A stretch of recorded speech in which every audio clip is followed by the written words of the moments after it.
Hello, listeners, and welcome to this, the 57th episode of the Heresy Accountabilibuddies Podcast. I'm Jacob, and on this episode, I'm joined by Dan, Duncan, Jack, Jamie, John, and we've got a couple special guests joining us here this evening. Fresh to report in from, what was your event down there, John? Michael was the host, I believe, and Cody was the runner and host of Warzone Houston. Warzone Houston, that's right. We're very, very excited to be able to be joined by Michael and Cody. I'll also take this time to thank our sponsors. Once again, those have been Elbric's Hobbies and Monument Hobbies, both of which will give you a discount on your order with the use of the code Heresy, ABB, at checkout. Likewise, we want to take this opportunity to shout out our patrons. They help bring this show to you every week, and we are extremely grateful to them. We're going to hit the news items real quick before we get to the hobby progress, since we do have such a full house. We do have probably, I think, our fastest turnaround on a Forge World release to pre-order to item on actual store shelves, and that is with something that Cletus McGillicuddy, also known as Jake Bussey from Covenant of Fire, was pleased to see, as well as a number of my other local Space Wolves. We have a brand new Artificer Space Wolf Praetor, as well as a new set of Space Wolf Mark VI helmets. These are a little more runic in nature, a little less of the shall we call them robo-fursona, that the last ones were. And people seem very, very excited to be able to see those, really kind of espousing some of that Viking aesthetic that people were looking for or hoping for, and kind of getting away from some of the more cartoonish 40k elements that people were not a fan of with those last set of helmets. So very, and, very really cool happy. Praetor too. Yeah, it's a super, super cool sculpt. Likewise, we did get the teaser for Legions Imperialis drop pods for Astartes forces. If I'm right, was that just the, quote-unquote smallest drop pod? Did we get the Dreadnought drop pods in there? What all was contained in that announcement? So the announcement was pretty generic. They talk about drop pods, they talk about Deathwind drop pods as well, and the fact that they're even going to be hinged for being such tiny little drop pods. I think these are going to be a definite upgrade against compared to the old metal ones that they made for a long time that weren't really hinged, or even the old salad spinner ones that came out in the 80s that Dan probably remembers. We've got a lot of different drop pods from GW for epic scales, but this one, it's not specific on whether or not it's going to be for Marines or for Dreadnought, so it wouldn't surprise me if we just get the one drop pod mold. Certainly very possible. Regardless, cool to see news continuing to trickle out for that system. If I'm right, we still don't have any product available for it outside of the Titanicus models. Is that correct? Nope, it's a flyer game. But there is more news, and this was just today. That the October White Dwarf has a battle report for that game. Very interesting. I think more So than no a few game, of us are. but no game, but a battle report. Hey, that's okay. I mean that kind of makes sense. I haven't seen the magazine yet. I just saw a cover shoot showing it advertised on the cover. So but Well, I mean, it was supposed to have launched 2 months ago, but from my understanding, there was a lot of issues with the not the models, but the rule book. There's a lot of I don't know if it's grammar or just straight up bad rules that were like cut and paste type errors when they made it, and it was sent, and they found it before they released it. Well, there's one specific mission name that, when translated from English to German, has a vastly different meaning. Yeah. And that has had something to do with production for sure. I've heard that from a couple of different people that I would believe. So I think that's probably part of the problem too. Yeah, I mean, I know there was definitely. I saw a couple of pages that were like cut and paste, like errors where like they had the rules for something that were basically Thunderhawk rules for like a tank. So, I'd also seen like the cover wasn't centered Mm-hmm. Like, there's a bunch of really weird issues. I'm guessing that if they were just trying to push this out as fast as possible, that there might come some problems here. So what I'm kind of gathering is that the same lack of accountability from the interns who were putting everything together for the Heresy books were in charge of doing this as well. Definitely not the PDF interns. No, not the PDF interns. Get that man a beer. I think he might be onto something here, people. I mean, the models that we're supposed to be ready to go. It's just I've heard it's just the printed materials they're having to sit on. Yeah, it's the same thing I've heard. It's just errors with the print, like massive ones, like John said, off print or off center art, wrong profiles for stuff, wrong profiles for weapons. I actually heard the random torque. Is the random torques on certain pages? Yeah. I actually was told that someone told me that according to what they said and what they saw, the index didn't even exist. There was no index page. You know, Duncan, we're getting a strange clicking from your end. Are you shaking something? Okay. I might have been shaking some paint because I'm sitting here painting as well. I mean, to be fair, the Age of Darkness books don't have a really usable index in them either, but... Very true. I've had to write a lot in there. I mean, I'm not trying to bang on things, but it is pretty sad, the lack of anything in those books. But from what I read, or what I was told, it wasn't an unusable index. It was they left the index page completely out. Okay. Well, that's, At least they're fixing it. But if it was supposed to launch in August, they may actually have enough product if they've been working on it since then to release in sizable amount. So, there's your jinx that. On it. If you can't find product, you know who to blame. Jack. We always blame Jack, right? Wait, no, that's not right. Lord, we blame Jack all over. We blame Jack, and Jack blames me. Stuff. Yeah, this week I've been looking for terrain for some of my painting projects, and apparently all of the Sector Imperialis stuff has been discontinued for a while, and no one said anything. And so I've been looking for certain parts. John, if I'm not mistaken, I think it was actually discontinued in July of this year because my GW store was going through pulling it off the shelves, and they have like a back table where they stick all that on like closeout before they send it back to the base.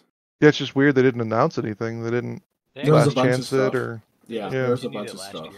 There was also the announcement that I don't know if we actually covered last week, talking about the new categories for the Golden Demon Awards.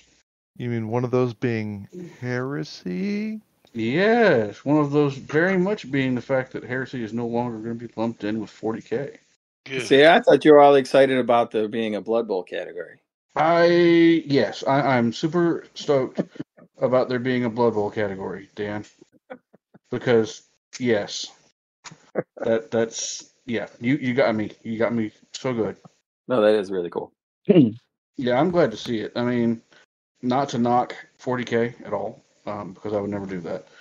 But I'm just happy to see that we will have an actual 30K pure category for people to put like Primarchs or kick butt conversions in or whatever else they want to do that's purely Heresy related, and have it not be overshadowed by people going, well, that's nice, but I don't care about the Heresy, so la la la.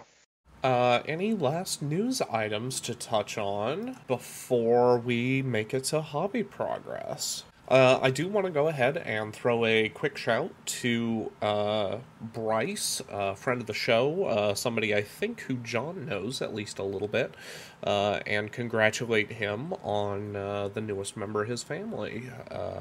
Bryce, we appreciate you tuning in, and we know we were going to have you on the show to be able to talk about some amount of maybe what your plans were with that big box that you won, but it sounds like you've got some other bigger plans that may have taken precedent. Congratulations again, and we'll hope to get you on the show when we can. From there... I've heard that the shading is immaculate. Right? From there, we'll go ahead and make sure we pass it over to John to get us going on hobby progress. Yeah, I've done a bit. Missed last week's recording and quick turnaround show because I was at the these fine gentlemen's event down in Warzone Houston. Played probably four of my favorite games of Heresy, and then had another event come up this week, local event where we ran another couple games. Been playing a lot with the Knights, and so slowly starting to remember more and more rules as the games go on. I still think the Lancers probably got a lot of problems with it, but I also managed to pick up the Monument Hobbies Go bag through our new partnership with them, and I'll be doing a review of the Monument Hobbies Go bag versus the Pack Go that was released by Battle Foam, and then the custom bag that I built for taking on the Go, and uploading that for Jack later this week, to get everybody kind of a review of what's going on there. Sad that I missed the painting talk last week. I could definitely go through some of the things that I definitely like to, like Jack said, keep everything as single out of the pot as possible. Make sure that I don't have to mix my own paints, because I've always managed to mess that up. But where I do with the Ultramarines highlight, like I said on the airbrushing video I did, it's fairly straightforward, and I want to make sure that I mix the same paint with the same paint and then mix everything together, and that way I know if there's a little bit off, it'll be a slow graduation, as 1/3 is the mix in there. Also managed to pick up a Knight Acheron to go with a plastic Knight Acheron to go with the resin one that I've got to work on. And then, like I said earlier, trying to drive her all over DFW looking for terrain. I think I have one myself, but to try to find that in my giant pile of backlog has been a bit of a setback. But the other thing I want to do is, I've talked a little bit about it before, but my next table plans were for, with Michael's help, is definitely going to be the highway table, a full 6x4 table that is just a big highway for people to fight on, with terrain being the features of like broken vehicles and monuments and things like that. And then the table itself could separate into two different pieces that can be used to bridge between apocalypse tables. So Cody's next game, we can put a little more definition into some of the tables and some ideas there. Nice. On top of that, I also want to work on my ZM table through all the Necromunda stuff I have purchased over the many years, and decided to get everything together and then put it on one shelf, and found out that I have a stack of boxes that is as tall as I am. I posted that to the chat earlier today, and I was a little embarrassed about how much Necromunda terrain that I need to work on. But that is all the important things, trying to get everything organized. Since it's starting to get a little cooler here in Texas, it's a little easier to work out in the garage for 4 or 5 hours on end as I organize things. I will go ahead and pass it off to Jack in what looks like a command center. This is the Jack Ross command center sitting here. My hobby progress is fairly easy. I just finished up everything I've been working on for the last month and entered it into the contest. So that's 2 Cestus done, a Stormbird done, a Thunderhawk done, Dreadnought Drop Pod done, Dreadclaw Drop Pod done, and a Brass Scorpion done. So after that, I'm going to kick it over to Duncan. So while Jack was working on the Air Force, I did not work on an Air Force.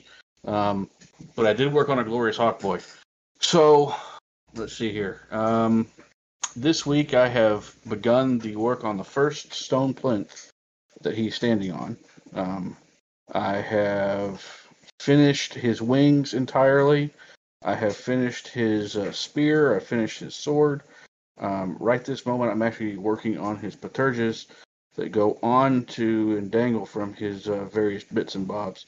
While going through the package that he came in, I've located a number of like small little like shield bits and gewgaws and doodads that go on his actual miniature that apparently I did not realize were there, and I had missed doing. So now I have fixed that. I finished those up. I've got his pistol about halfway done. I've got the paterges done enough to where I need to do the very, very center red droplets of the angels or the Blood Angel emblem on those, but I've got to let it drop before I can get to that point. I've got the beginning layers done on his decorative base and his gaming base. I've got the first 2 layers of seal done, and I have finished his spear entirely, and I've got the glowing power weapon point looking thing to it because I didn't want to do it all in metal. I did have to go back and retouch the wings because I was not happy with the way they actually looked, but now I'm actually really at this point kind of happy with how they are. Posted him up in the various Discord channels, posted him up also in Facebook, our Facebook group as well, and to our Instagram, or to my Instagram that links to our Instagram. So got that all done. I'm probably not going to do a lot of work on the actual display base for him this week because I don't think I want to do that because that's just painting rock and stone and then painting a demon. And I'm not really feeling like painting the demon yet. So I'm probably going to leave just his gaming base done and then call him a pause while I work on the con. But that's me for this week. Oh, and I built a bookshelf for my daughter. So was able to get a bit more room squared away for inside the basement. And I've got plans with my buddy Corin for building a modular gaming table for the basement, for the first modular gaming table. So we can get that built up so I can start having basement heresy with Jack on a more regular basis. That's me. That's all I've done. So I'm going to kick it over to Dan, who's been absent for a while. Dan, what have you done? So not a ton, but I have gotten back to doing some heresy stuff. So I built the front skeleton part of 2 Spartans to let me detail up the inside of it before I finish the build. So you can reach in there and paint some inside detail on it. I'm working on finishing up the build of the Jump Dread. Was it Castus? Blood Angels Dread. The first of 2. I'm trying to decide if I can convert a beaky helmet into the other one. I'm not sure it fits or not, so I may cut up a plastic one and see if I like it before I try and cut up a resin one. I've been doing a bunch of painting on some ISS Vanguard models. It's a sci-fi cooperative board game I've been playing with my kids. So that's trying to get my brush control and painting mojo back before I jump into painting a bunch of heresy stuff. And then I'm also working on some Angel's Tears with grenade launchers, building them up. So just a lot of building more than anything recently on my Blood Angels. Gonna try and get a bunch built, and then so I can prime them up before it gets too cold, and then paint them as we head into Adepticon. So the looking at a 4K list, there's a group of us in the chat that are going for the BDH at Adepticon, whether it's after hours at games or what, playing 4,000 point lists, see how that works out. So I want to try and get 4,000 points of Blood Angels done by then. So yeah, that's it. Who passing it to? Who's left? Jacob. What you got? Not a lot to report for me this week. Who else do we still have? I think Michael or Cody. Do either of you have any notable hobby progress you'd like to go over, or did you end up in a similar boat as John, understandably, with the event coming around? After the last week, or after Warzone, I had a 4-page single-space list of honeydews to take care of. Did you get it done? Most of it. I'm still working on it. Got tomorrow to finish. I've been doing a lot. I've got 3 tables of terrain in progress, sitting on the boards. Just laid color down on one of them today, going for some red walls, which would be funny if you've ever read that book series at all. Working on Blood Angels for a raffle army for an event coming up. We were going to raffle them at Warzone, but we had a shipping debacle. We missed a package by 2 weeks, so it put us too far behind to complete. Let's see. I got a Salamander's Armored Company coming up. 2 Arcuses, 3 Sicarans, 2 Spartans, a Cerberus, and a Typhon sitting there. Primed green, ready to go. Just need details. And yeah, it's getting cooler. So Garage Hammer's coming back to Houston. Excited about that. Now we won't die when we try to play games outside. So playing games outside will probably be a thing we start back up. Other than that, Pretty easy. Warzone was fun. It was good. I only brought 2 carloads of stuff, and then I had to take 2 of our boys who come down from Utah every year. I had to take them home, so I didn't stay for breakdown like I normally do. Normally, I think for 21 and 22, I was the last person to leave. I'd leave at about 9 o'clock at night and on Sunday, and this year, I was not going to do that. So I didn't. Worked out great. Cool.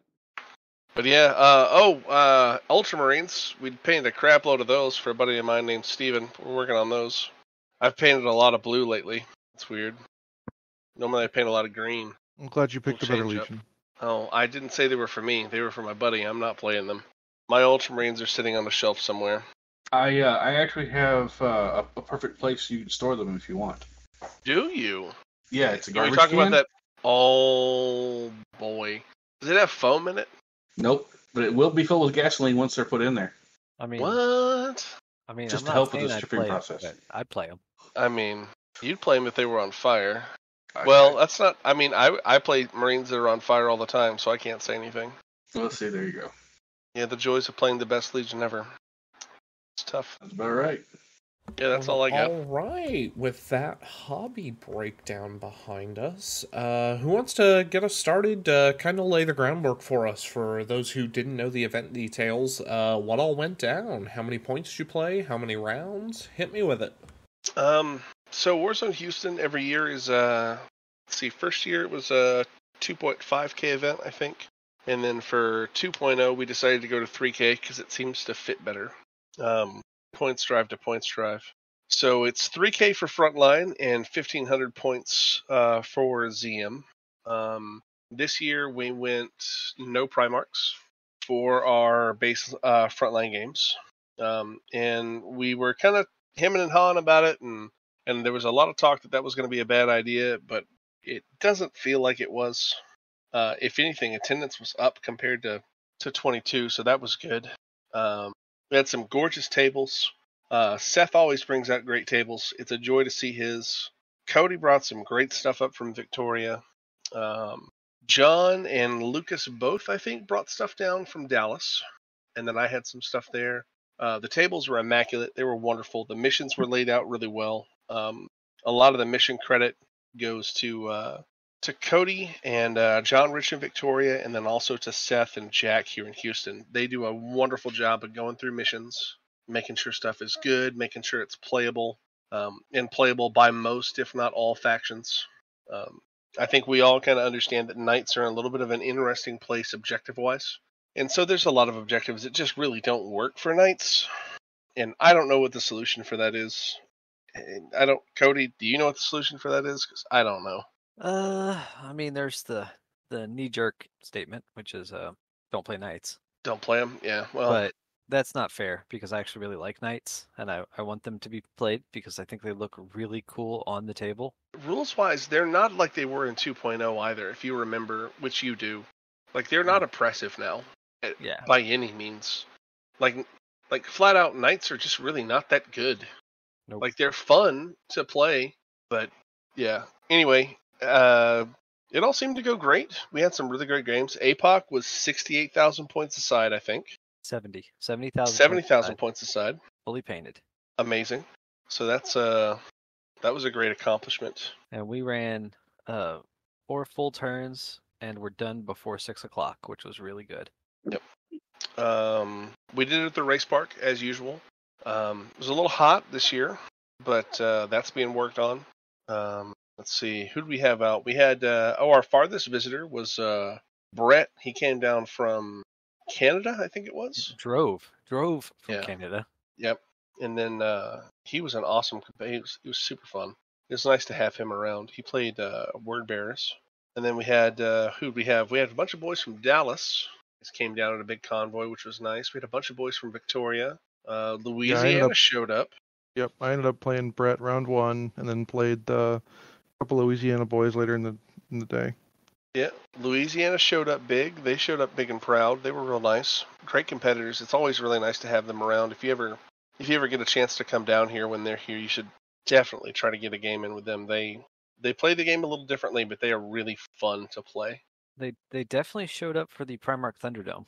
I'm going to tell you right now, as soon as I saw that Kurz had entered Primarch Thunderdome, I put Vulcan back in the box.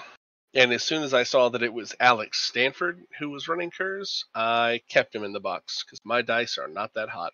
They're hot, but there's limits. So we ran a 5-round event, 3 rounds on Saturday, 2 rounds on Sunday, an APOC game on Friday, and we had frontline missions going on Friday that would affect the APOC game for people who didn't want to play in the Mega Battle. Yeah, I played in the side missions. Had a lot of fun playing the side missions, actually. We dropped a ton of templates on the main table. The main table looked amazing. That fight was very, very hectic, to say the least. And we ran it on 2 tables that had a teleport between the 2 of them based on some randomly scattering chaos portals. Yeah, Friday was a great game, and it went over pretty well. Man, I think you did a really good job with getting done a little earlier in the night. So we could go to dinner and we could everybody could eat and then decide if they were going to go back or not. I think an earlier night is just so much better. Yeah, we had a good turnout for both Dreadnought Boxing and Primarch Thunderdome. Oh yeah, Dreadnought Boxing is great, by the way. I'll post the link to the rules to that in the chat one of these days. We've got a guy locally who makes little tenets and pennants for it too. So he's got little awards that he gives out for best painted and heavyweight and lightweight and all that kind of stuff. Yeah, that was a really fun event. We used a 3D, or not 3D printed. We used a WWE wrestling ring for Primarch Thunderdome and ran it like Royal Rumble style, where you had to be thrown over the top rope to be out. And that was people just had a blast with that, I think. So we'll definitely be doing that one again next year. Yeah, that was good. Let's see what else. That's all a Friday, isn't it? Mm-hmm. Saturday we started rounds. They had a pairing system up that looks really interesting. I know Jack and Seth worked and divvied up most of those pairings. Those went really well. Excellent with it. Yeah, and even with the chaos of oh hey, I played him yesterday. Can I play somebody else? Well, the way the pairing system really worked, well. It actually would not pair you against somebody you had already played, and would not put you on a table you had already played on. Very cool. And what caused a little bit of chaos was people were coming up and like, hey, I drove down with this guy, or I specifically want to play against this guy. And even then, we didn't have any rounds start late because of stuff like that. Yeah. They were able to iron that out really easily. We had one group of people that had already gotten their pairings, but decided they all wanted to do a big 4-player game. And we told them, hey, this is just going to be both your rounds on Sunday, which we actually really like. If people want to do team games, Sunday is great for us. Just tell us ahead of time and we'll get it set up. Yeah. We had tables that were actually made for if people wanted to do team games. Yep. Which is always handy. It's really nice to try to, and it's tough as EOs and anybody who's organized an event, even for, 5-10 people. It's really tough to make everything work, and it gets tougher every time you add 10 bodies to that equation. So when you get to the stage where it's like 50 people, it starts to get into that craziness territory. But it was handled really well. That day 2 4-man game was a shenanigan fest. It was really good. It was two of the Louisiana guys, Alex and what was the other guy's name? Not Kevin. Lucius? No, it wasn't Lucius. I forget the other guy's name. Other guy, I'm so sorry. I apologize. I don't remember your name. And then we had Lucas and from Dallas and Zach from Houston. And they were on that table. And boy, that was an absolute bloody nose fight of the century. They were playing on the table with the Castellan Stronghold in the middle. Yeah. With the respawning attackers. Yeah, that game was, you talk about a bloody nose. I don't think anybody left that game without a black eye. It was really good. But it was really nice to see, Alex. We talk about this all the time. Some people just play the game differently. Lucas, Zach, Alex, and that other guy, God, I wish I could remember his name. They play the game on a totally different level than I do, and a different frequency than I do. And it was so interesting to see them playing the game. And then see the dice looking at them and going, nah, it's cool. You don't need to do that. Or, oh, are you sure? Are you sure you wanted that to happen? Because it's not going to happen now. It was really fun. That was a good game to watch. Saturday's games were great, man. We had a good time. Sunday had some really good games, and then we did awards on Sunday. Yep. You missed the weirdest part of Sunday. Tell me the weirdest part. I was attacked by ducks and they stole my sunglasses. But you got your sunglasses back, right? What? I didn't hear this. Yeah, Oh, I did get my sunglasses back. So I was, the hotel had there was a big water feature and it was maybe 70, 80 ducks. Yeah.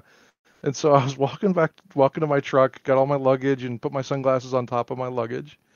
Get to my truck, open up the cab, start putting stuff in there, and these ducks have mobbed the back of my truck and start quacking at me really weird. I was like, that's a little odd. I kind of shoot them off and then started loading my luggage. Drove all the way to the event. It's like a 2-minute drive, so it's not that bad. I get there and I'm like, where are my sunglasses? And I was like, I wonder, I'd leave them in the room, and so I drive back to the hotel, and there in the middle of the parking lot are the mob of ducks attacking my sunglasses case like it's food. Like they thought there was food in it or something. Oh, that is epic.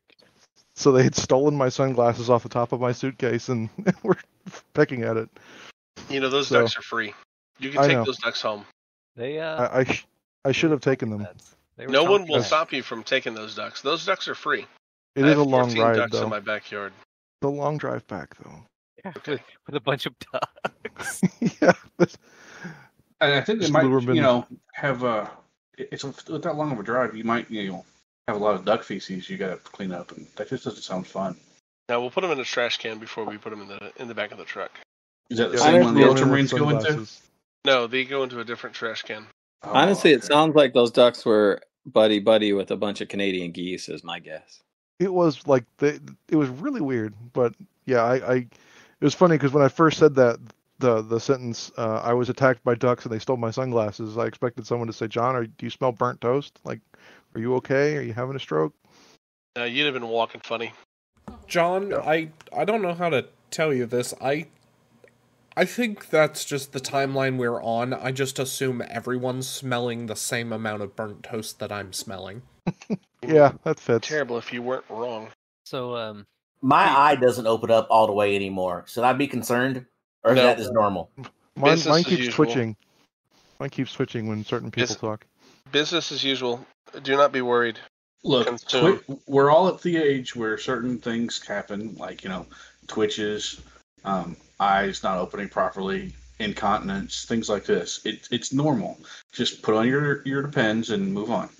You can't turn your neck for 3 days because you slept on it wrong. Yeah, I was about to say I slept wrong, and now my back's thrown out. What is it? We are in the worst possible timeline. I don't know. I prefer to think of it as we're all in the conditioning phase for Dreadnought in training. Oh no! So that some Dreadnoughts are angrier than others. I think some of us are just ready. So, we did run 30 bespoke missions. None of them were book missions. We did reach out to a lot of different people and get a lot of different feedback from other events for missions.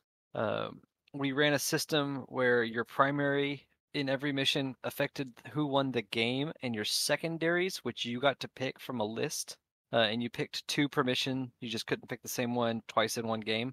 Gave you what were called campaign points, which affected your overall team score. The system worked really well. The traders ran away with it.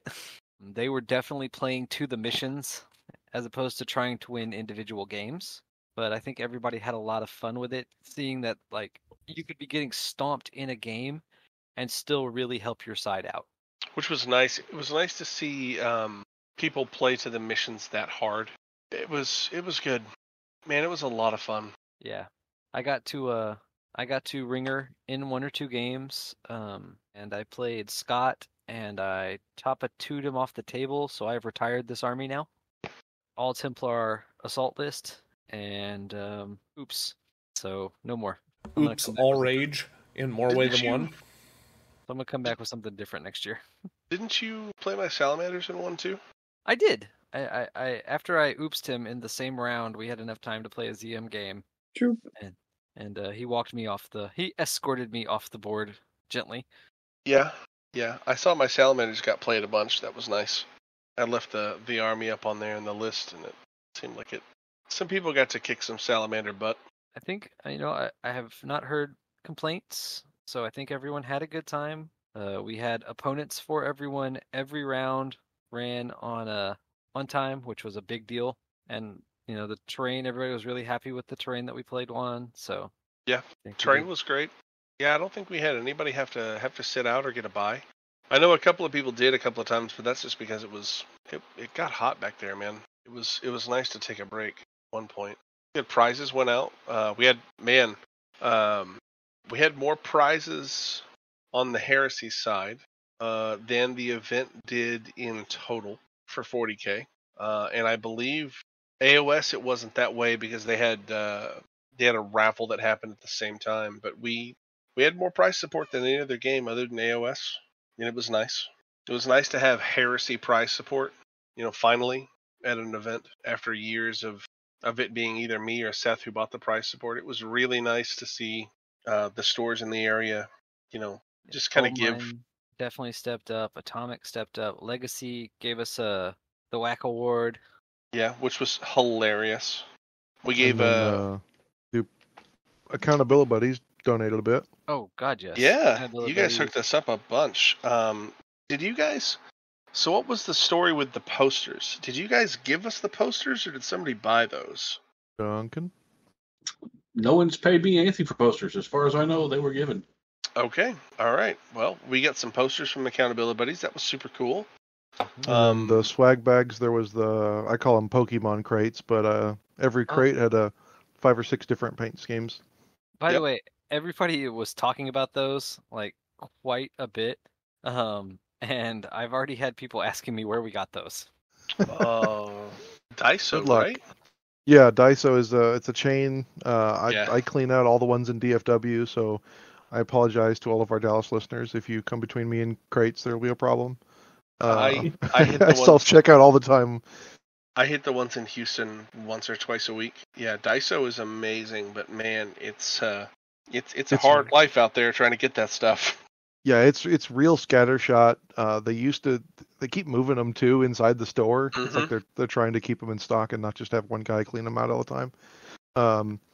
But yeah, we got those, and then I donated.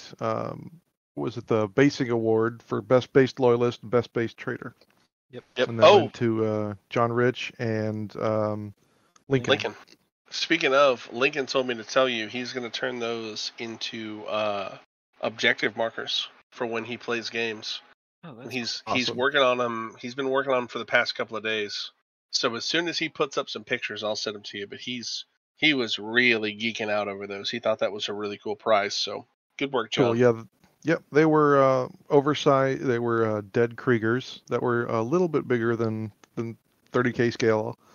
I figured they'd be either good objectives or good, terrain or whatever. But I've got those same Kriegers all over my night bases, so that's where they came from. Yep, those were cool. We had prize support from NE Spotted Studios. So it's not really. It's Heresy adjacent, I say. One of the guys who used to play Heresy with us, 2.0 just didn't fit for him anymore, so he moved to a different game.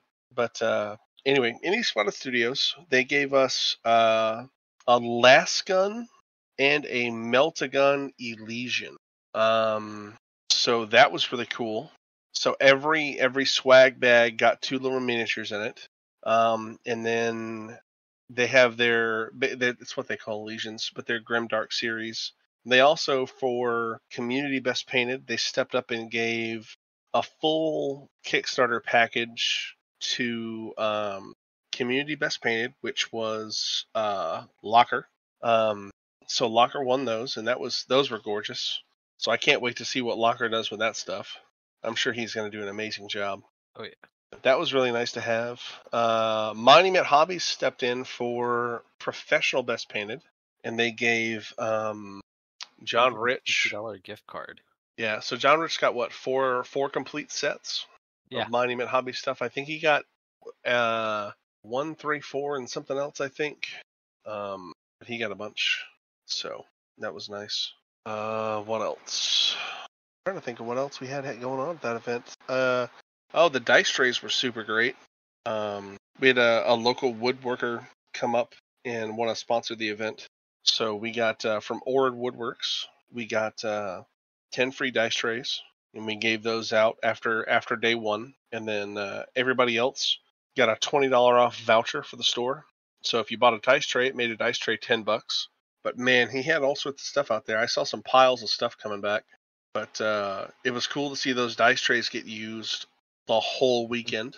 They were definitely our biggest sponsor this year. If you dollar to dollared it, Jason really stepped in really well, which was nice. I had him customize one for me, lid on it, a magnetized lid. Yeah. So I know I'm supposed to pick up some stuff for you eventually. Yep. For one of our Wharton meetups. But yeah, it was a great event. It was really good. I don't know. What else you got, Cody? You got anything? No. I mean, I think it went really well. It was it was the smoothest running event that I've ever been to. And I was pretty happy to be able to say that. Yeah. It went really well. Hopefully next year we'll have even more prize support. We'll be able to give out some more stuff. So what about you, John, as an attendee? What do you? Yeah, John. I got too many mute buttons. I think, like you said, it was probably the best round event. I did like the change up of some pairing involved, where we usually do the everybody lines up, and if you're standing across from that person, that's who you're going to play. I think that the pairing worked really well, and your ideas for next year, changing it so that Sunday's a little easier to get group games in, is I think it's going to help. There were a little bit of some arguments on Sunday, or I'm sorry, on Friday with the Apocalypse game, but I think everyone had a great time. Other than that, I know I held my own with all the nights that I'd finished up for the event, and then going into the events, like I said, I had probably the 4 best games of Heresy I've had. It was the game against Alex. We were laughing so hard we were crying at certain points. Just the way that things were going. The custom missions for every table were really great. And it wasn't that hard for a couple of them. Just say, this says scoring units can do this. We'll just add armigers to that. Or scoring infantry can do Y. We'll just add armigers to that. Yeah. The exploding volcano and the runaway trucks was probably my favorite mission. I took photos of that one, and we're probably going to run that one down here or up here in Dallas. That was so fun. I used it was Knights versus Knights in that one. I was playing Michael's friend Steven, and I used all of my Knights to just form a shield wall to allow these little trucks to get off the table, and was blocking every shot with my bodies as best I could. That was a blast. And I know Locker was talking about your game the whole way. Oh yeah, our game was psychotic. It was a treatise in how weapon skill for knights can miss the broadside of a barn sometimes.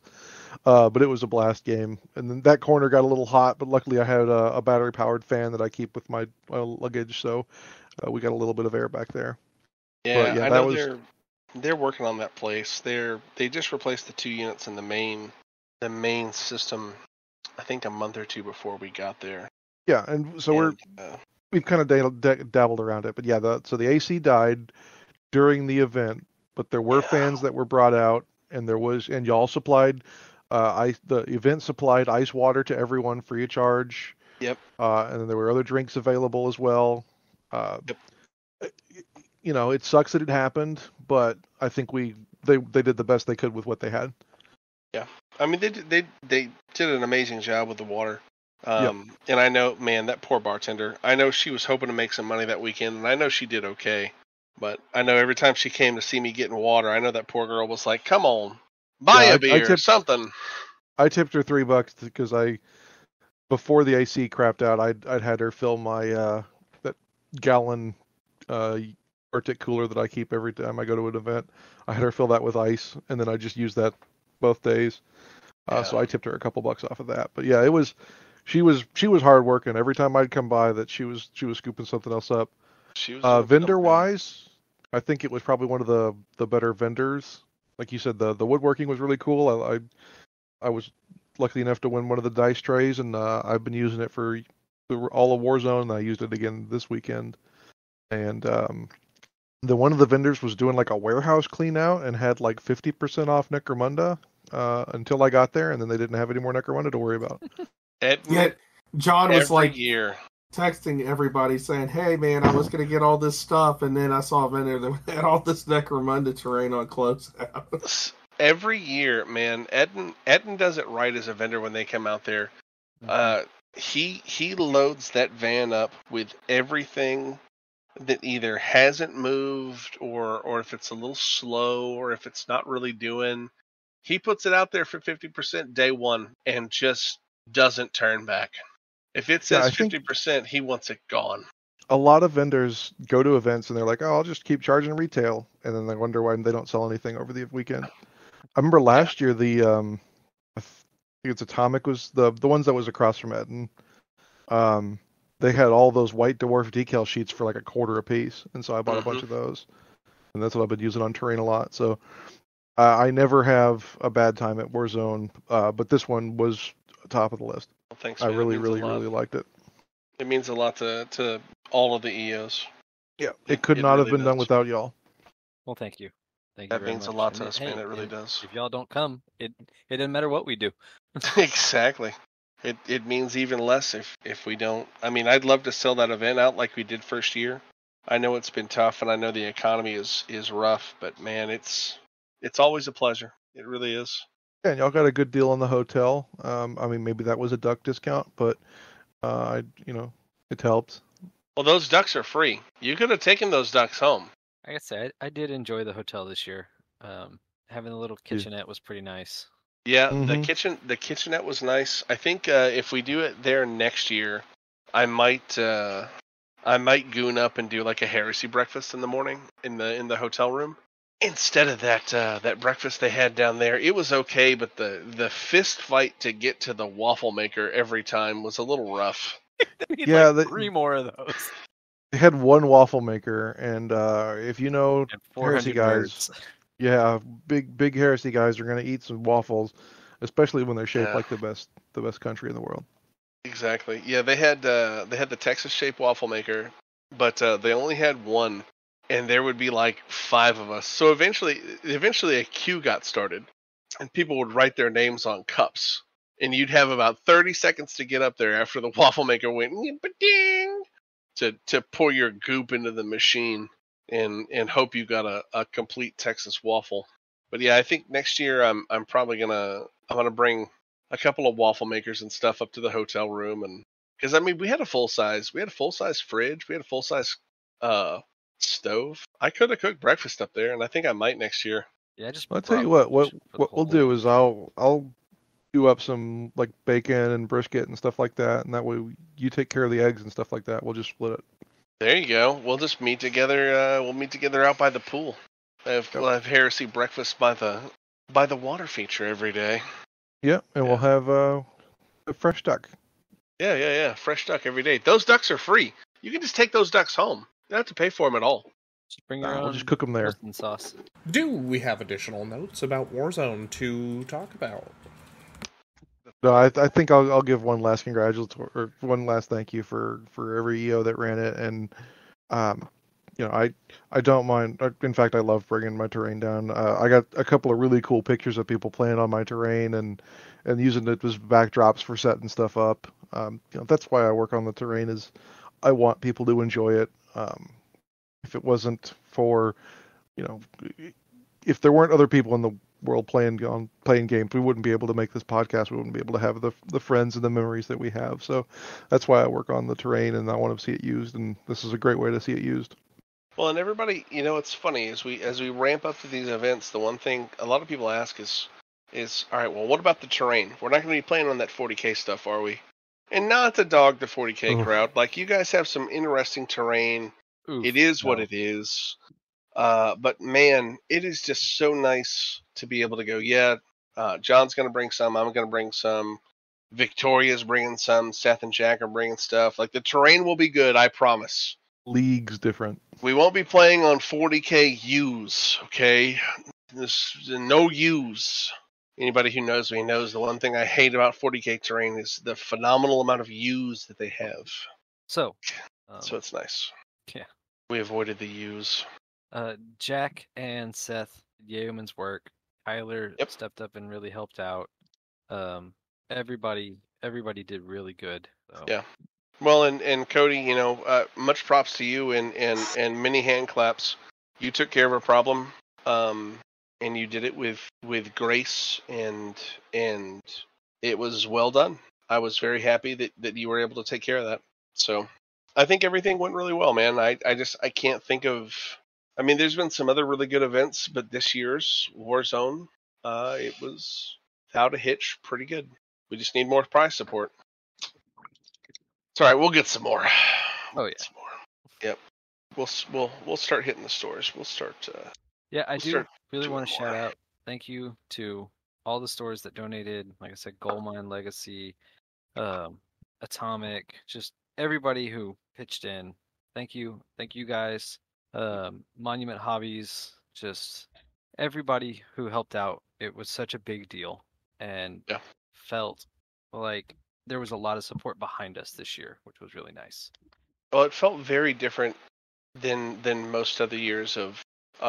I mean, really, honestly, like me and Seth turned around and spent our own money and bought the prize for ourselves. That's what we've had to do every other year, and we do it. We don't ask for any thank yous, and we don't ask for any help, and it's great. It was really, really nice this year to have some of that burden kind of taken away and been able to just relax a little bit. It was great.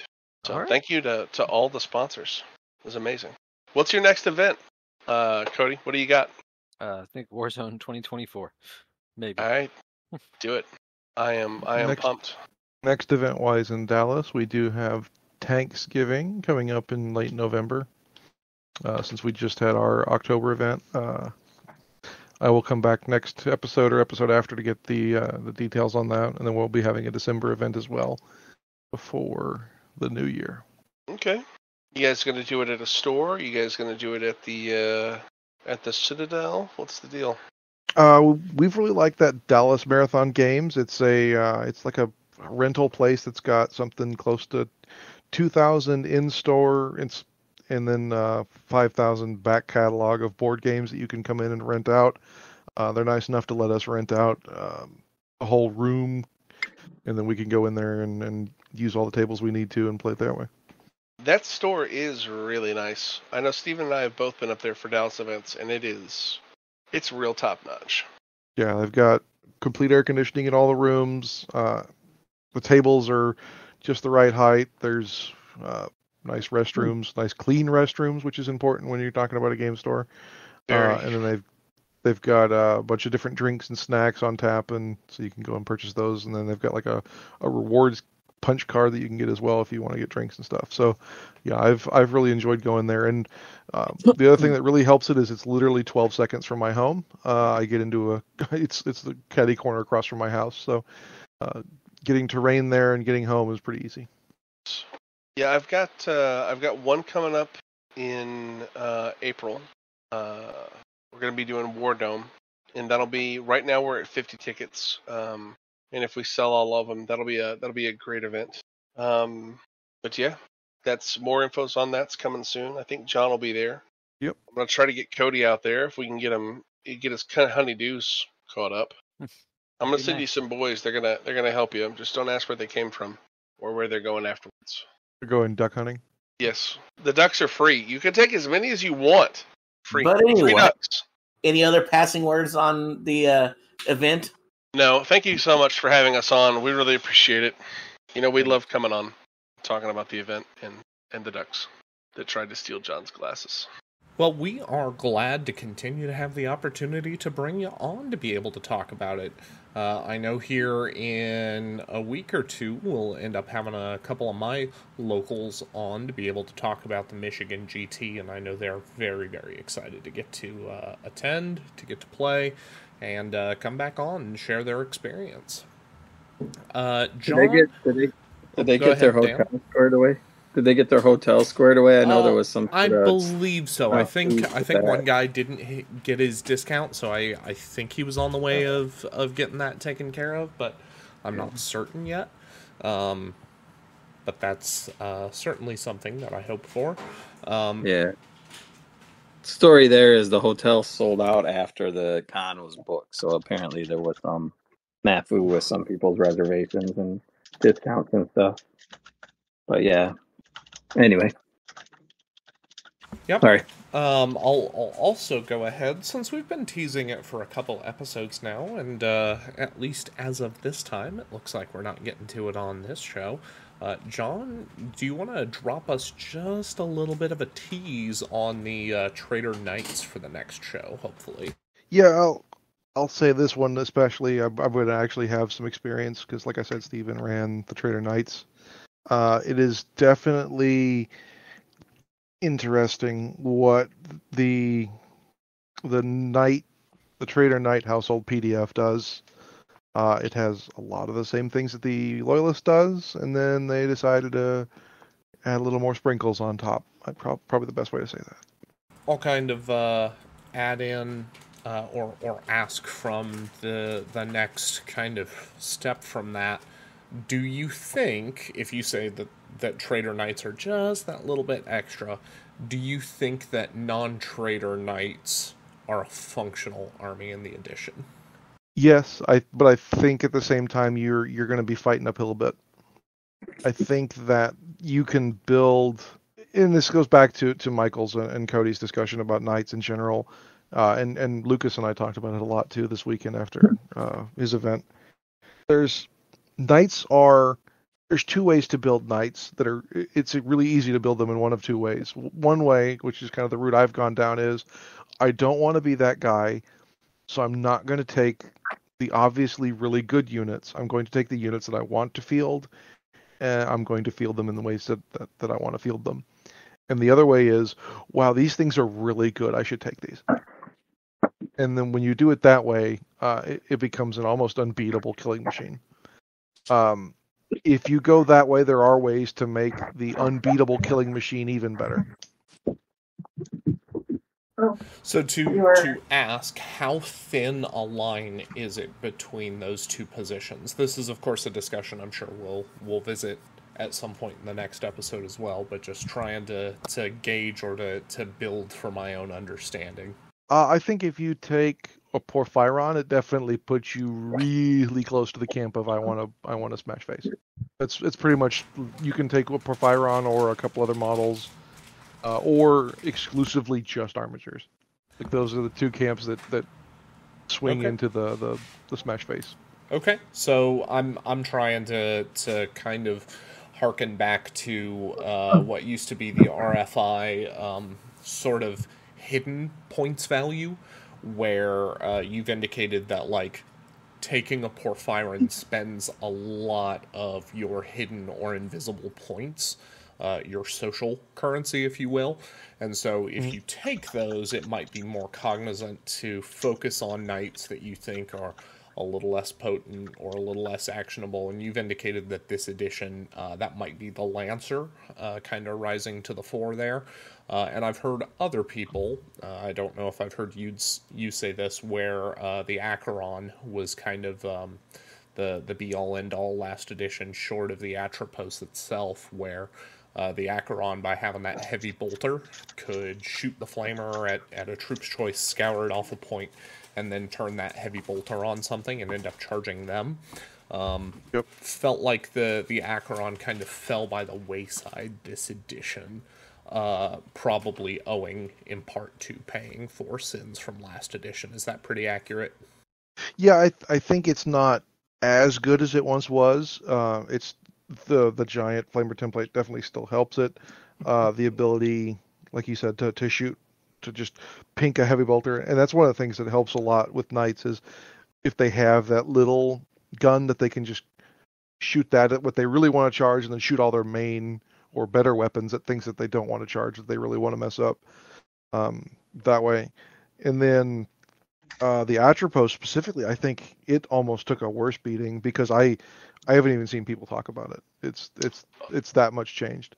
And that's one of the other things that Knights really suffer from this edition is a lot of the cool themey things, like the Thunder Strike Gauntlet could throw vehicles before if you destroyed them in combat, or the Atropos made a black hole, and that black hole wandered around the battlefield, and it could occasionally go into the table and blow up a 2x2 square of terrain. If you had the terrain tables, and you could take parts off of it. All those little bitty parts of the Knight list that that would happen once on a blue moon, but we're still kind of neat to remember, that got you to remember the games by. Those are all gone. And so what you end up with is things that are costed like they still have those, but they don't have them anymore. I would like to point out, Knights don't feel good. Like, just to be very blunt, everybody's kind of dancing around it. Knights don't feel good in 2.0. They feel very lackluster. They feel very, well, wow, why was I scared of these in 1.0? I have not had a single person. So every person that doesn't like hardcore study the game has walked up to the table going, "Oh my God, I have to fight knights." They're freaking out, and they say this like out loud. "Oh, I don't even know how I'm going to play this game. I'm just going to get tabled. I don't know what I'm doing here." And knights really, really suffer from the win more mentality of once your opponent starts pushing over the dominoes, it just starts to fall like a house of cards. And I know that's 4 metaphors in one sentence, but it kind of works that way. It's just once you start losing, you just lose faster because you even my list is a lot more models than most people's lists, and it's still only 11 models. Yeah, and a lot of that's just because you don't degrade, in my understanding, still being largely super heavy and dreadnought chassis. There's no way to incrementally remove or reduce damage output for the army, but then when you lose a whole model, it's immediate, both for you and the other player. And our one local knight player was definitely at a loss because he didn't realize the first time he played knights that the rule that says knights may never be locked in combat, that's not explicitly or exclusively a buff to knights. It means that in the enemy movement phase, they can walk an inch away from you and then just shoot you as if you weren't there. All the free backup. Yeah. And that also helps with... So one of the games I played this weekend was against Militia, and this was this guy's probably second game, he said, of 30K. He mainly plays competitive 40K. Okay. His list was very much like pieces of things, like a sentinel and a sniper rifle in certain squads, but also 200 chaff infantry that he could just throw out there. And he bought the I think it's hatred and +1 strength on the charge, so he could kill armigers on the charge because it was just weight of attacks. But I really had no way to, as a knight player, unless I specifically built my list to fight militia, which surprise I didn't. I really didn't have ways to kill giant swaths of infantry other than my explosions. And there was no way for him, because of his terrible ballistic skill, to blow up the bigger knights. And so it was pretty much just trying to get the armigers to blow up in his combat phase. But those are also the models I need to score the objectives. So it's kind of a catch-22 as I was sending my squires to their death, and my big knights just kind of sat in the back going, well, we can only kill so many a turn with these guns. Yeah. Yeah, and that was... Go ahead. The Porf helps a lot, but the Porf makes you sound so like that guy. If you take a Porf on, it's like, oh, you're this guy. I think the Porf is fine. I play Steven 2-3 times a week. I die to Custodes every time. I win the Knights game, but I also lose because I have like 2 models left at the end of the game because everything's blown up. I don't know. I think the Porf is fine if you look at the rest of the army. I think it's a step down the road of. It's definitely, you need to look at it twice. I'm not saying it's a win button by itself. Yeah, not at all. But I think because you can, if you wanted to, you could take 2 or 3 of them. You could, but you would not have friends. Yeah. No. So to like both finish my earlier point, my note to our guy playing Knights was that even though it might feel awful if you signed up for the army wanting to play these big Cerastus pattern knights, fielding armigers might feel kind of awful, and may not be the army you were looking to put on the table when you put the project together in the first place. And I unfortunately can't fix that for you. I wish I could. But the other side or the other end of that, though, is that it means that the armigers can pin enemies into close combat. And that does open up some opportunities there, and it really does mandate a certain amount of skill expression to be able to execute on that. And it's not always going to be possible, but I could see where somebody engineering that army list would think that that's a reasonable gameplay pattern. And to kind of incorporate some of our talk on the Porphyron and on knights with multiple different weapon systems, would you say that the plastic knight, whatever the name of that chassis is that a little more, well, I say plastic, the original knight kit that came out that can either have the battle cannon, the thermal cannon, or the lesser Gatling cannon that's not quite as potent, last I knew, as the Castigator, is that a little more integral to the success of a knight list, just because of the multiple weapon systems that can bring between the back mount launcher, the like Melta or stubborn nipple, things like that? Yeah, I think those plastic knights are great. I don't have a lot of complaint about them. I think I'm pretty sure they're BS4. Yep. That hurts a lot. Now I know you to... can Arbalest one of them, right? You can make it BS5. If you're not taking a Porf, then yeah. It's the only way for you to get any anti-air at all. So if you're worried about that, I take 2 Icarus cannons on the 2 that I run, and then it's basically your only dedicated decent shooting, because like you were saying, the Castigator and the Acheron, neither of them have really good anti-tank ranged options. The Defil Great Sword and Vulcan Mega Bolter, or whatever it's called, and then the other one with the Flamer and the Chain Fist, both of those aren't really going to kill tanks, and the Lancer's not going to do anything at range, really. Yeah, the Lancer's not good this edition, which really sucks. What about so beautiful. The 2 small Forge World chassis ones, the Mageria and the Styrix? Is that what it is? I don't think you can take them in night lists because they're Mechanicum.